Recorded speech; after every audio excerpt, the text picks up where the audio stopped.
ഈശോമിശിഹായ്ക്ക് സ്തുതിയായിരിക്കട്ടെ. 2 മക്കബായർ 13 അധ്യായം. മെനേലാവൂസിന്റെ വധം. അന്ത്യോക്കസ് യുപ്പാത്തോർ യൂദയായ്ക്കെതിരെ ഒരു വൻ സേനയുമായി വരുന്നെന്ന് 149 ആണ്ട് യൂദാസിനും അനുചരന്മാർക്കും അറിവ് കിട്ടി.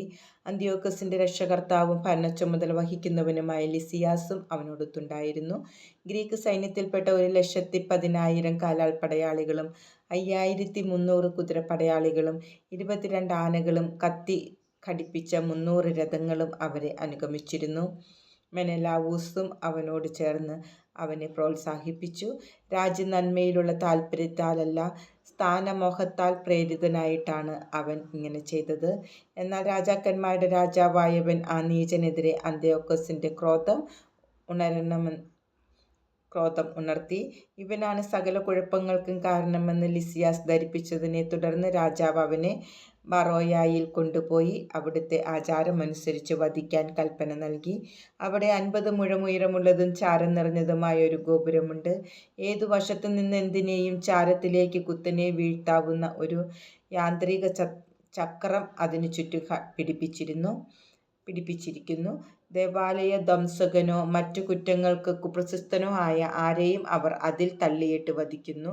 ഇപ്രകാരം ഒരു മരണത്തിനാണ് നിയമലംഘകനായ മെനേലാവൂസ് വിധിക്കപ്പെട്ടത്. ശവസംസ്കാരം പോലും അവന് ലഭിച്ചില്ല. ഏതു ബലിപീഠത്തിലെ അഗ്നിയും ചാരവും വിശുദ്ധമാണോ, ആ ബലിപീഠത്തിനെതിരായി പാപം ചെയ്തു കൂട്ടിയ മെനേലാവൂസ് ചാരത്തിൽ കിടന്ന് മരിച്ചത് തികച്ചും നീതിയുക്തമാണ്. യഹൂദർ അന്ത്യോക്കസിനെതിരെ. രാജാവ് കൊടിയ ഗർവ്വോടെ തന്റെ പിതാവിന്റെ കാലത്ത് നടത്തിയതിനേക്കാൾ നീചമായ തിന്മ യഹൂദരോട് ചെയ്യാൻ തുനിഞ്ഞു.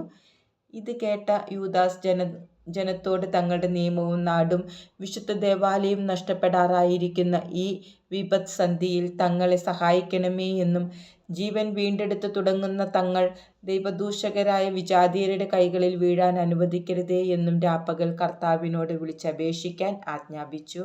അവർ ഒന്നു ചേർന്ന് ഉപവാസം അനുഷ്ഠിച്ചുകൊണ്ട് കൃപാമയനായ കർത്താവിനോട് 3 ദിവസം തുടർച്ചയായി സാഷ്ടാംഗം വീണ് കേണപേക്ഷിച്ചു.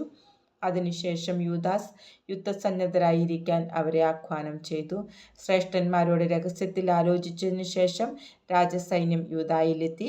നഗരം കീഴടക്കുന്നതിന് മുമ്പ് പുറത്തേക്ക് കടക്കാനും ദൈവസഹായത്തോടെ കാര്യങ്ങൾ തീരുമാനത്തിലെത്തിക്കാനും അവൻ നിശ്ചയിച്ചു.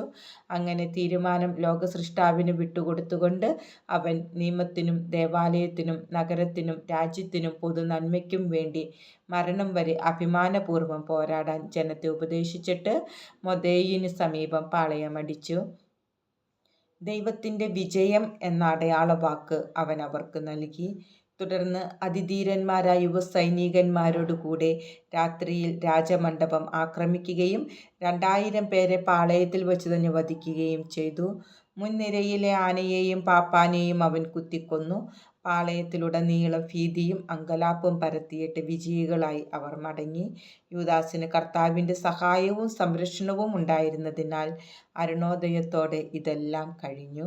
യഹൂദരുടെ നിർഭയത്വം അനുഭവിച്ചറിഞ്ഞ രാജാവ് അവരുടെ ആസ്ഥാനങ്ങൾ ആക്രമിക്കുന്നതിന് യുദ്ധതന്ത്രങ്ങൾ പ്രയോഗിച്ചു. അവൻ അവരുടെ ശക്തിദുർഗമായ ബേത്സൂറിന്റെ നേരെ നീങ്ങി. എന്നാൽ തിരിച്ചോടിക്കപ്പെട്ടു.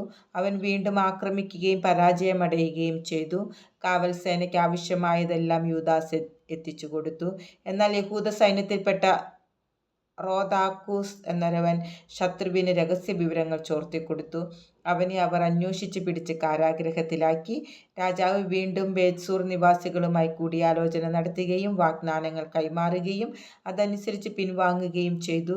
വീണ്ടും യൂദാസിനെയും അനുചരന്മാരെയും അവൻ ആക്രമിച്ചു. എന്നാൽ പരാജയപ്പെട്ടു. താൻ ഭരണച്ചുമതല ഏൽപ്പിച്ചിരുന്ന ഫിലിപ്പ് തത്സമയം അന്ത്യോക്യയിൽ കലാപം സൃഷ്ടിക്കുന്നു എന്ന് രാജാവ് കേട്ടു. അവൻ പരിഭ്രാന്തി പൂണ്ട് യഹൂദരെ വിളിച്ചു വരുത്തി അവരുടെ അവകാശങ്ങൾ സംരക്ഷിക്കാമെന്ന് ശപഥം ചെയ്തു. അവരുമായി ഉടമ്പടി ചെയ്ത് അവൻ ബലിയർപ്പിക്കുകയും ഉദാരമായ സംഭാവന കൊണ്ട് ദേവാലയത്തോടും വിശുദ്ധ സ്ഥലത്തോടും ആദരം കാണിക്കുകയും ചെയ്തു. സമാധാന ഉടമ്പടി. അവൻ മക്കബേയൂസിനെ അംഗീകരിക്കുകയും ഹഗേമൂനിദസിനെ ടോളമായീസ് മുതൽ ഗരാർ വരെയുള്ള പ്രദേശത്തെ ഭരണാധിപനായി നിയോഗിക്കുകയും ചെയ്തിട്ട് ടോളമായീസിലേക്ക് പോയി. അവിടുത്തെ ജനം ആ ഉടമ്പടിയുടെ പേരിൽ ക്രുദ്ധരായിരുന്നു. അതിലെ വ്യവസ്ഥകൾ അസാധുവാക്കണമെന്ന് വരെ അവർ കോപം പൂണ്ടാവശ്യപ്പെട്ടു. എന്നാൽ ലിസിയാസ് പൊതുവേദിയിൽ കയറിനിന്ന് ഉടമ്പടിയിലെ വ്യവസ്ഥകളെ ശക്തമായി പിന്താങ്ങി. അവരെ ബോധ്യപ്പെടുത്തി ശാന്തരാക്കി. അവരുടെ സൗമനസ്യം നേടി. അനന്തരം അവൻ അന്ത്യോക്യയിലേക്ക് പുറപ്പെട്ടു. ഇപ്രകാരമായിരുന്നു രാജാവിൻ്റെ ആക്രമണവും പിൻവാങ്ങലും.